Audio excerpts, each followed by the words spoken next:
ኳስ መደገፍ ቁም ነገር ነው። መጠጥ መጠጣት ትልቅ ነገር ነው። እኛ ሀገር እንደ ትልቅ ነገር እናወራለን። በሚዲያ እንዳለ በቃ ኳስ ይዘገባል። ድህነት ለሚጫወትባት ሀገር በድህነት እየማቀክ ልጅ ዘመዶች ስንት እንጀራ መብላት ሐሳብ እየሆነባቸው ባዶ ቤት የምትተኛ አያት ይዘ እግዚአብሔር ይማረን ወገኖች። ያለን እንበስላለን እንደ ዋርካዋ ውስጥ ለውስጥ እየተበላን መጠጥ ሱሰኛ ሰዎች ተገላገል። እግዚአብሔር ምስክ እንጀራ መተው ይቻላል። እኔም ነግራቸው እንጀራ መተው ይቻላል። ምን ማለት ይቻላል?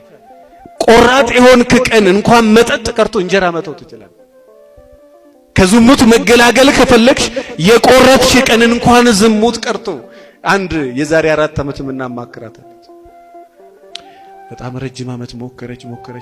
ከዛ በኋላ ምግብ አትቢ የስጋን ፈቃድ ለነፍስ ማስገዛት ከፈለግሽ ያልናትና አንድ ቀን ምናምን ጾመች። ምንም ተመልሶ ያው ይፈታተናታል ስትበላ። ከዛ በኋላ እስከ ዛሬ ድረስ በቀን አንድ ጊዜ ብቻ ነው ተላም ትንሽ ነገር ስቲል ትቆርባለች።